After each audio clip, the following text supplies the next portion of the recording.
tahun 2019.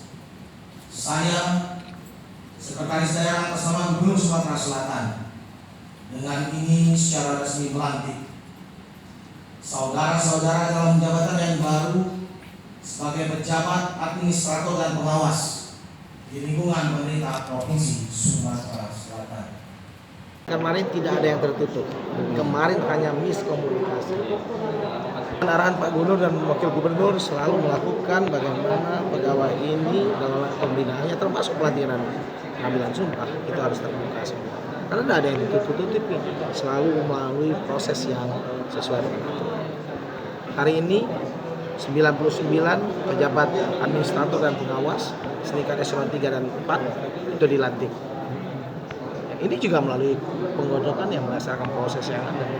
Dan sudah saya ingatkan tidak ada yang tertutup, silakan. Pak, eselon 3-nya ada berapa Pak? Tanyakan BKD, tapi yang jelas 99 orang. Pak, itu kebanyakan dalam BKD belum tahu Pak untuk posisinya sendiri Pak. Itu Ya belum, hari ini cuma pengambilan sumpah jabatan secara umum. Nanti setelah mereka lihat SK-nya baru tahu mereka baru.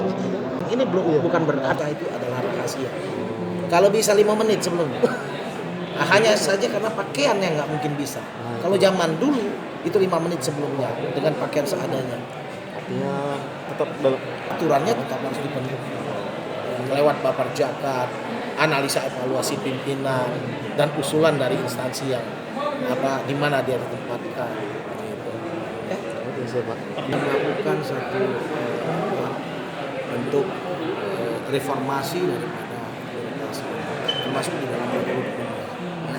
Insya Allah apa yang dilakukan sesuai dengan aturan.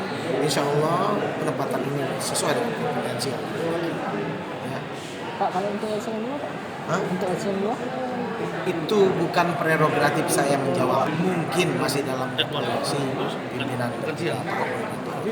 Artinya bakal ada gelombang ketiga ya Pak? Kenapa? Artinya bakal ada gelombang ketiga. Kalau bicara tentang bahwa kemudian akan ada penggantian di dalam organisasi yang sehat, pasti ada putaran-putaran itu dilakukan. Kenapa?